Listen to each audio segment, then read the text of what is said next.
It was a calm morning in the skies of Africa, and both the sun and the moon were shining brightly.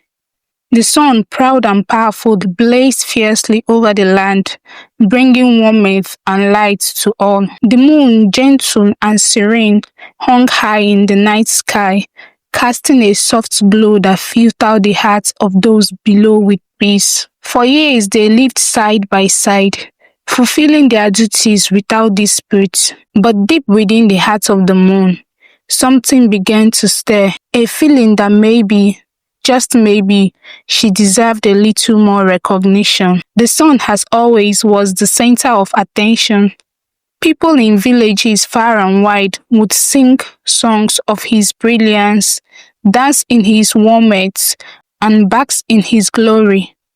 Look at me. I give life to the earth.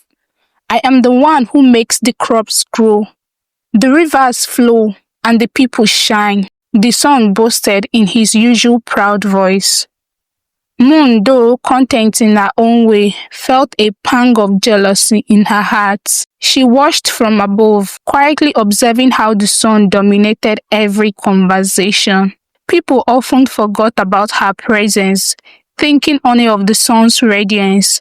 She too had an important role to play, but no one seemed to remember her during the day, when her soft light was hidden behind the sun's intense blaze. Why is it always about you? The moon muttered to herself. Do I not light up the skies for the world's dreamers? Do I not create the tide that holds the oceans in place? Am I not just as important?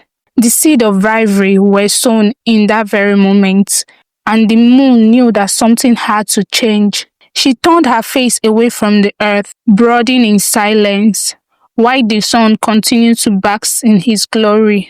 A week passed, and the moon grew restless. She could no longer stand by quietly. I will show the world that I am just as important as the sun, she declared with a fiery determination. One evening, when the sun had set and the earth began to cool, the moon gathered her strength and rose to the sky. She shone brighter than ever before, casting a silvery glow across the land. I challenge you, sun, she cried out across the heavens. Let us see who is truly the more powerful. The sun, still basking in his golden hues in the distance, heard her challenge. At first he laughed, thinking it was a joke. Oh dear moon, what are you saying? You only shine when I am gone. You dare challenge me? But the moon was resolute. I challenge you to the contest. Let the world decide who truly deserves to be revered. And so the great contest was born. The first challenge was simple. Who could bring the most light to the world? The sun, with his blazing power, was confident that he would easily win. As soon as the competition began, he burst into the sky, filling the earth with warmth and light. Crops grew taller and animals stirred from their rest, and humans basked in his golden rays. The moon, however, remained calm. I may not be as bright, but I have a different way of bringing light, she said quietly. As the sun started to dim, signaling the arrival of the evening, the moon began her rise. She glowed softly, casting a cool silver light across the land. The people below paused, their eyes lifting to the sky in awe. They marveled at the way the moon illuminated their paths and how her light danced in the rivers. The fishermen who had been unable to see during the daytime now walked under her glow. The poets and the artists were inspired by the quiet beauty she created. Though her light was not as intense as the sun's, the moon had proven that there was power in subtlety. As dawn approached, the sun returned his light, overwhelming the sky. But the people spoke of the moon's calm beauty long into the day, and neither the sun nor the moon could claim victory yet. Next came a test of endurance, a challenge of strength. The sun and the moon were each tasked with commanding the wind, for it was said that whoever could control the wind could rule the skies. The sun, with all his fiery energy, summoned the winds. But instead of gently guiding them, his power caused the wind to rage, turning into wild storms. Trees were uprooted, villages flooded, and animals scrambled to find shelter. The moon, seeing the chaos, waited patiently. As the sun wind died down, she whispered to the wind with a calm and steady voice.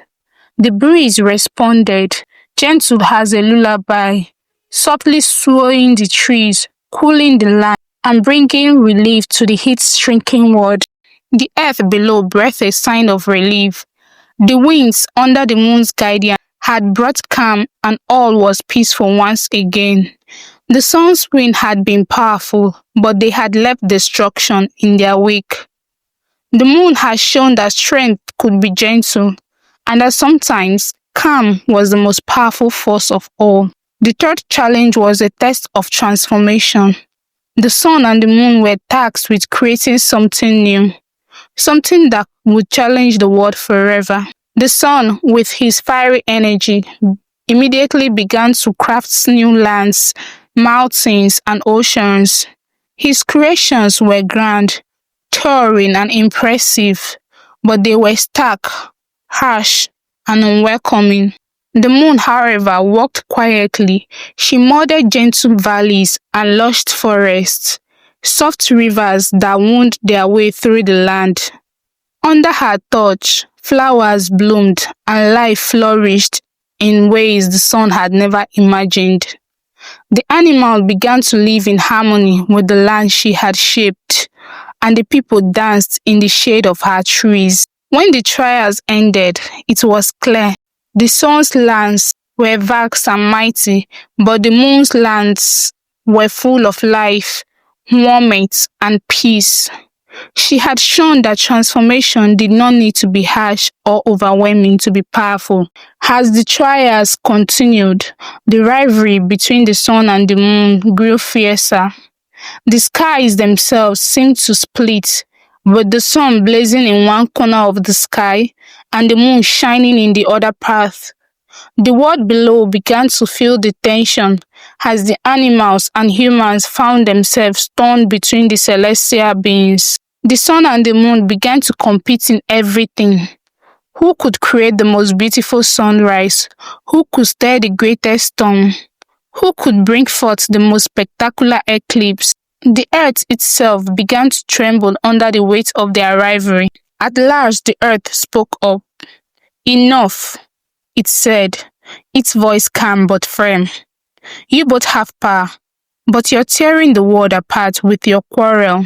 The sun and the moon fell silent, for they realized they had forgotten the true purpose of their existence. They were meant to work together, to bring balance to the world, and not to dominate it. As the earth's voice echoed in the sky, the sun and the moon felt a deep sense of regret. Slowly they came together, understanding that their rivalry had caused harm to the world they loved. The sun extended his hand to the moon, and the moon accepted, their lights blending for the first time in a glorious display of both day and night. I am sorry, the sun said. I never meant to overshadow you. And I, the moon, replied, I'm sorry for seeking to outshine you. Together they promised never to let their rivalry tear the heavens apart. The earth had spoken, and they had listened. From that day on, the sun and the moon worked together, each knowing that they had a unique role to play. The sun would light the world during the day, filling it with warmth and life, while the moon would bring calm and peace during the night, guiding the dreams of those below. And though their rivalry had burned bright for a time, it was the unity between them that brought balance to the world. And so the sun and the moon now shine together, sometimes in opposition, sometimes in harmony, but always in their eternal dance, teaching all who look up that balance is the key to peace.